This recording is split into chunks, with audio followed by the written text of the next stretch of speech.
and we love you, and I can tell you that from the bottom of my heart. This has been an incredible 4 years. We've accomplished so much together. I want to thank all of my family and my friends and my staff and so many other people for being here. I want to thank you for your effort, your hard work. People have no idea how hard this family worked. They worked for you. They could have had a much easier life, but they did a fantastic job. I just want to thank all of you, everyone. I want to thank Mark Meadows, who's here someplace right there. I want to thank Mark. But it's been something very special. We've accomplished a lot. Our First Lady has been a woman of great grace and beauty and dignity. And so popular with the people, so popular with the people. In fact, honey, would you like to say a few words? Being your First Lady was my greatest honor. Thank you for your love and your support. You will be in my thoughts and prayers. God bless you all. God bless your families. And God bless this beautiful nation. Thank you. What else has to be said, right? But what we've done, that's true, honey, great job.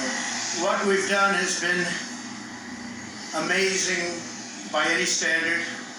We rebuilt the United States military. We created a new force called Space Force. That in itself would be a major achievement for a regular administration. We were not a regular administration.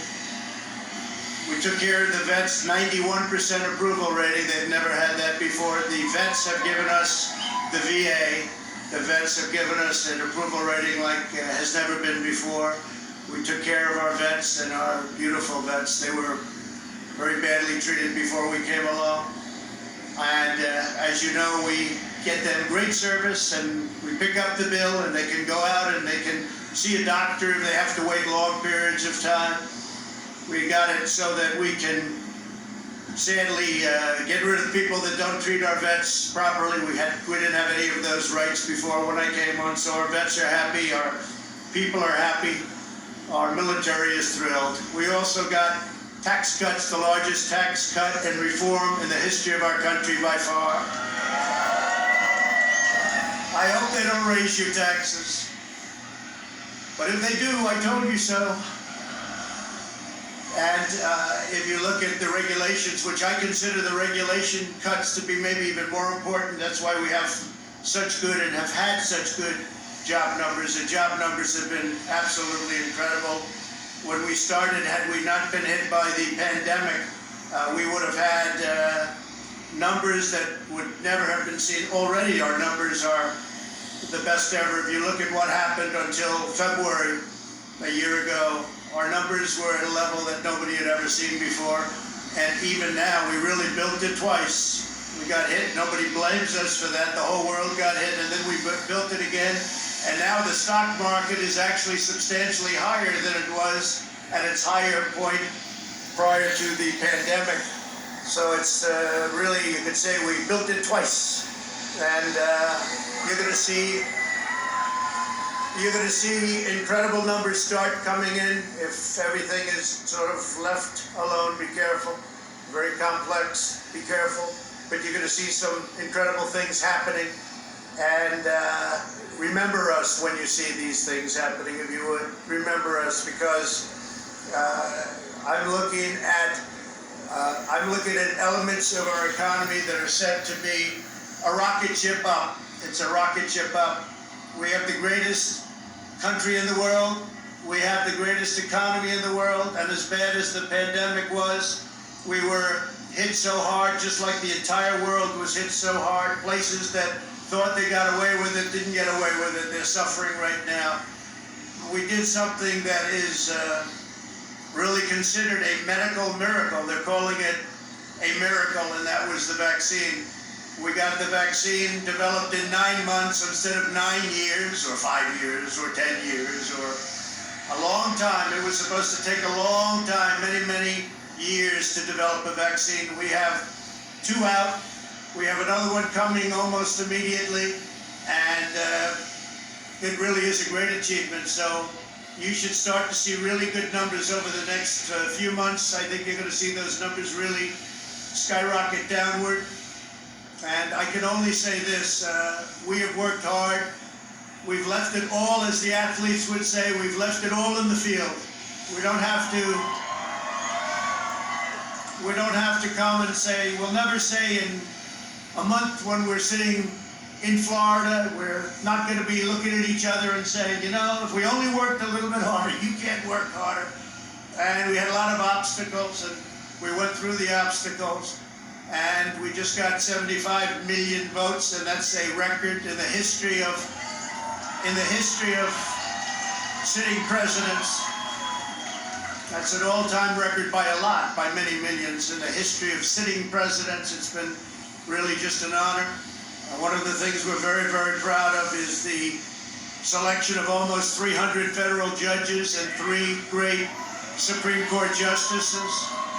That's a very big number. That's a record-setting number. And so we've done a lot, and there's still things to do. The first thing we have to do is pay our respects and our love to the incredible people and families who suffered so gravely from the China virus. It's a horrible thing that was put onto the world. We all know where it came from, but it's a horrible, horrible thing. So be very careful. Be very, very careful. But we want to pay great love to all of the people that have suffered, including families who have suffered so gravely. So with that, I just want to say you are amazing people. This is a great, great country. It is my greatest honor and privilege to have been your president.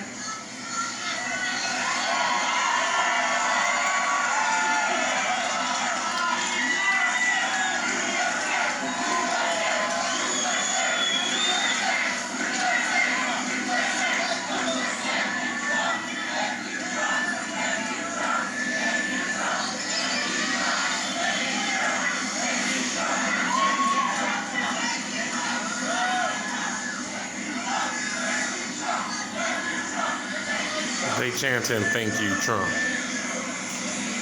I will always fight for you.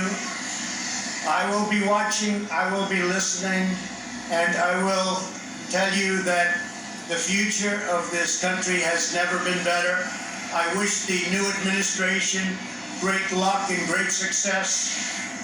I think they'll have great success. They have the foundation to do something really spectacular. And again, we put it in a position like it's never been before, despite the worst plague to hit since, I guess you'd say 1917, over 100 years ago. And despite that, the things that we've done have been just incredible, and I couldn't have done it without you. So just a goodbye. We love you. We will be back in some form.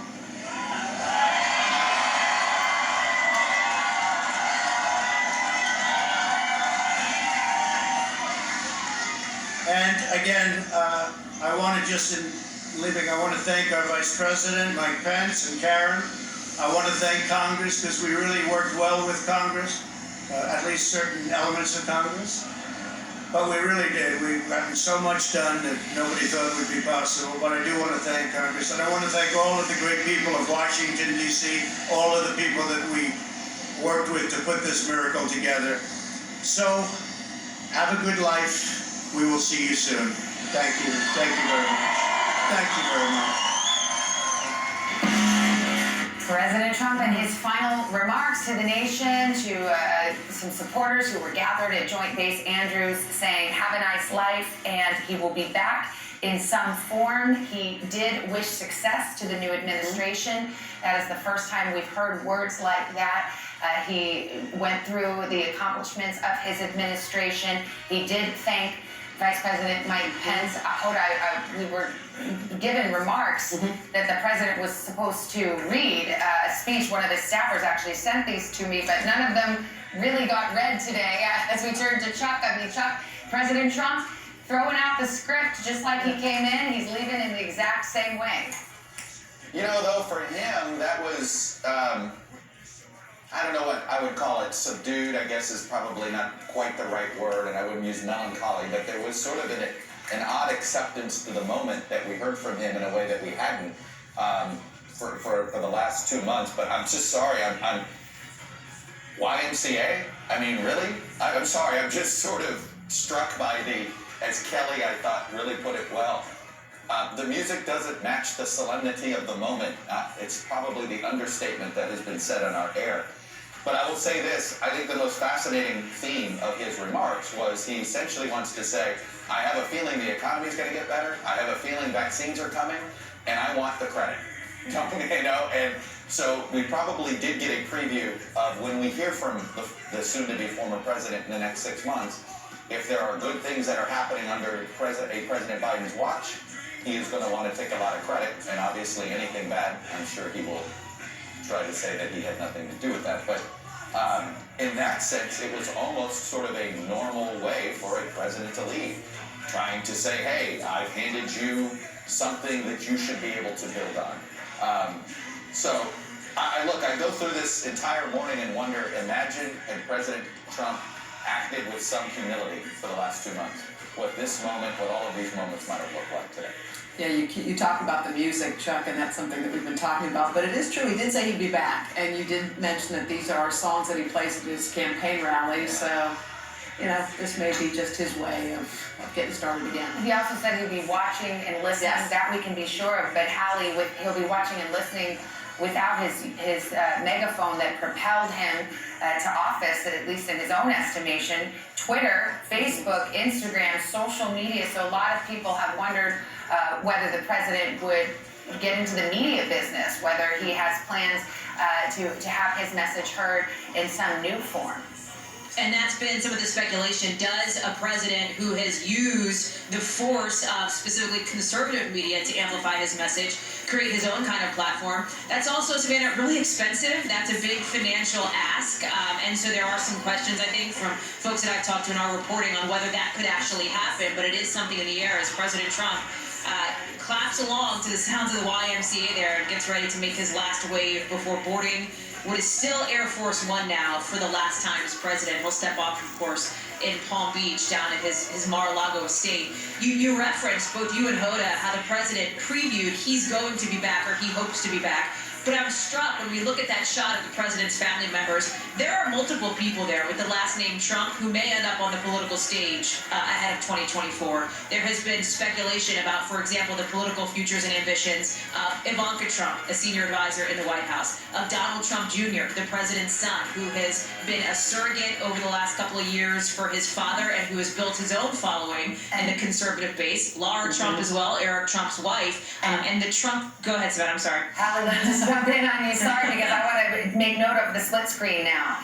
And it's a split screen both on your television, but also in history. Because now, as we wait for the Air Force One steps to rise up, we are now watching, and just saw a few moments ago, emerging from Blair House, Vice President Biden, President-elect Biden, Vice President-elect Kamala Harris departing to begin their day of ceremony. So President Trump leaving the stage and wasting no time. Within a matter of seconds, we now will begin to see the new president. And there it is moments ago. Now you can see the shot, Dr. Jill Biden, the incoming First Lady, and President-elect Joe Biden as they depart Blair House, which of course is right across the street from the White House. Yeah, they're going to a church service, and they have invited members of both parties to go along with them. They've invited Nancy Pelosi, Chuck Schumer, Mitch McConnell, and others. And I think it's just And really Kevin McCarthy, a Republican who's been a very close ally, all of whom said yes. Yeah, and It accepted that invitation. clearly making a statement right out of the gate that we are in this together, and it'll be interesting to see how that plays out. Yeah. Peter, this is going to be one of the storylines that we follow in the new administration. Vice President Biden, President-elect Biden, is somebody who is a creature of Washington, spent decades in the Senate, is someone who's been a believer in making deals, working across party lines, often talks about your political rivals not being your mortal enemies. Will he find common cause with Republicans, or is that a bygone era? That seems to me to be one of the incoming storylines, but also one of the tensions. Yes, Ben, I think you're exactly right. Fundamentally, that really is one of the challenges that President-elect Biden will face when he is sworn in, taking the oath of office in just a matter of hours. Today, I'm struck by this moment, the incoming First Lady, the incoming President, Joe Biden, waiting respectfully for President Trump to finish his remarks before physically entering the screen. And we have a dramatic split screen here outside the White House where just moments ago, we saw Marine One rise above the residence, and just literally a football field away from there, you could see the Bidens then a short time ago departing as well. You talk about those themes of unity, and he's trying to reinforce those themes, President-elect Biden is, not just in the inaugural address he'll deliver today where his advisors and aides say it's not going to be about Donald Trump, it's not going to be about Joe Biden, it's going to be about the American people. And those close to Joe Biden tell me that he, in effect, is the perfect president for this moment, a man who, through the course of his life, has experienced so many personal traumas, the loss of one of his children and his wife so many years ago, the loss of his son Beau more recently, and now he's in a position to help America grieve and to heal in its own time of trauma with these competing crises, the pandemic, the worst in a century, the economic collapse as well, the challenges surrounding racial injustice, and so many other issues that Americans are dealing with right now. And Joe Biden has made clear that from this moment that he is sworn in as president, he is going to get to work. We will see him parade past the White House, not on the pomp and pageantry that you're used to, but much more focused on the policy today, with a press briefing even scheduled to take place, we believe, this evening here at the White House as they focus on some of those crucial issues, among them immigration, trying to roll back some of the policies of the Trump administration. Among those topics, immigration and, of course, resources toward COVID. Savannah and Hoda. All right, Peter, let's dip back over to Joint Base Andrews, where we await Air Force One's departure, and Kelly O'Donnell is there with a piece of information about that inaugural tradition of the outgoing president leaving a note for the incoming president. What do you know, Kelly? Yes, a White House official says that the president did leave a note for Joe Biden, his successor. This is one of the traditions that does bind one president to the next. And so for President Trump, who has broken most norms and discarded most traditions, this one is notable. I remember very vividly, you may as well, Savannah, that President Trump was very taken by the fact Barack Obama had left him a note, almost as if he didn't realize the tradition existed. A handwritten note left in the resident's desk. President Trump showed that in his early days, talked about it in that first day or so, and so he has carried on that tradition to the 46th president. All right, Kelly, thank you so much. And let's kind of reset the stage here, and we can show you the various shots we have. But here is the Biden family who will be attending church this morning. That is a tradition over this church, St. Matthew's, the Cathedral of St. Matthew the Apostle, is not the typical church. Most presidents go to what's known as the Church of the Presidents, which is right across the street from the White House. This is our second Catholic president, JFK being the first. Joe Biden will be, when he is sworn in, the second Catholic, and he's attending Mass this morning. And as mentioned, Hoda, he has invited the Republican and Democrat leaders of the House and the Senate who have accepted that invitation. So between this moment and the moment he gets sworn in, a lot is going to be happening too. So he'll do the church service with this group, and then starts the procession toward the inauguration. Our Constitution calls for it to happen afternoon on January 20th, and here we are. So we're just a matter of 3 hours from now when then the transfer of power takes place. Let's bring Andrea Mitchell into this. Andrea, I mentioned this is something of a break with tradition in terms of the choice of churches. Why did President-elect Biden choose this church? Well, he is deeply religious Catholic. It is such an important part of his life. He goes to Mass all of the time, daily Mass, as far as we can tell from pool movements, or almost daily Mass. And he's going to St. Matthew's, interestingly. It is the church where JFK, the only other Catholic president, did not go on the inauguration day. He went to Holy Trinity, a short walk from his home in Georgetown at the time. But this is exactly where JFK's funeral was held. All of those pictures, it was on the steps of St. Matthew's that we remember little John in his short blue coat, saluting, all of those incredible images. Jackie Kennedy, of course, in the mantilla, Caroline. So that in the horse-drawn carriage, that is St. Matthew's. But St. John's, the Episcopal Church, is right across the street from Blair House, right across Lafayette Square, Jackson Square, actually, from Blair House, which is run by the State Department. That is the guest house, the official guest house, recently redecorated in the last couple of years, and that's where the Bidens did stay. When they lived, they of course lived in Wilmington, but he did have a house in Washington for years as well when he was in the Senate, or an abode in Washington. But of course they lived at the Naval Observatory for the 4 years of the Obama administration. But St. Matthew's is the church, the Catholic Church, where he's invited McConnell, Chuck Schumer. That's going to be the first bipartisan moment to signal the unity of his administration. But it is not right across the street from the White House, where we've seen the walk in the past. And that is going to be a notable difference. And you're going to see a lot of faith and religion in his life, because that has been his life all along. And here we see it's a tale of two presidents, one incoming, one outgoing, in Air Force One with Donald Trump, Melania Trump, the Trump children aboard, headed to Mar-a-Lago, Florida, and a taxi now on the runway. We'll see it take off. We await Vice President Biden and his family and the congressional leaders who are going to attend church at St. Matthew's, this Catholic parish near the White House, and as mentioned, not the traditional church of the presidents where most presidents on their inauguration days attend, but a devout Catholic. He's chosen this, and he spent the night at Blair House. They signed the guest book when they leave, and it's notable because he'll have signed his name, but this will be the last time he signs it without president before it. Wow, that's interesting. And Peter Alexander, as they fly to Mar-a-Lago on Air Force One, Donald Trump is still technically president for the next several hours. So what does that even mean? So he's still able to conduct business from there if he wants to over the next few hours?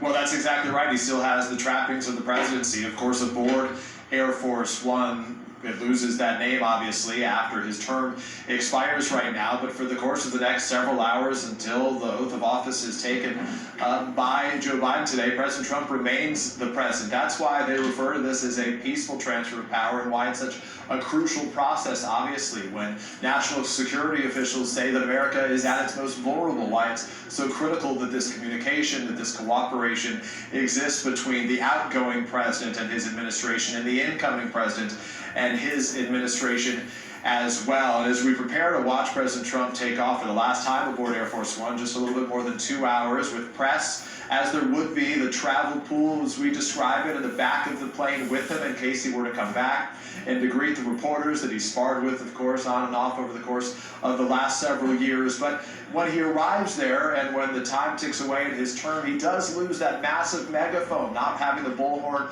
of Twitter. So, of course, yesterday, for me personally, in the West Wing, saying goodbye to many of the White House aides, they lose their White House email, they lose the White House cell phones they share. And so the question is sort of what he forms post-presidency, President Trump does, from Mar-a-Lago as he maintains his position on the political stage. Obviously, so much power that he still wields within the Republican Party and within this country, given that more than 74 million Americans voted for him. Of course, more than 80 million voted for Joe Biden, which is why he won and why today he'll be sworn in. Biden, as we note on the left side of your screen, you see him having arrived at church today, a man of faith. And it's for that very reason that we saw Joe Biden yesterday with Hallelujah and Amazing Grace being sung at that beautiful ceremony that we were at yesterday at the Lincoln Memorial Reflecting Pool. Wanted to make the pandemic front and center, to provide Americans this moment of catharsis, this moment of healing, and really this shared moment of mourning for more than 400,000 Americans who have lost their lives. As on the right side of the screen, we watch Air Force One take off with President Trump aboard it for the last time. We will watch as Air Force One takes off, and we now have a picture inside the church. And so one president leaves, another prepares to take the solemn oath of office. And we will continue to watch this. And this is a day now which will look more like inaugurations past, where you see the president-elect and the vice president-elect attend church, then the swearing in, an inaugural speech, a modified parade. Hoda, because of the pandemic and because of security concerns, they're not able to do what past presidents have done with that long walk and the procession and the parade. But here we have the two images. Church about to begin, a new day in Washington, and President Trump departing. And you can see some of the congressional leaders, if we bring that shot up, who have decided to accept the invitation from President-elect Biden to come and attend church with him this morning. Yeah. It's notable when you think about the last few things that President Trump did before he hopped on this plane. One, he did mention that he wished the next administration great success. And he also left a note, which are two things that I don't know if a lot of people expected at the end. He did. We don't yet know what was written in that note. That's the kind of thing that does come to light eventually, sometimes right away, sometimes in years. But it is certainly one of the more graceful traditions as power is exchanged hands.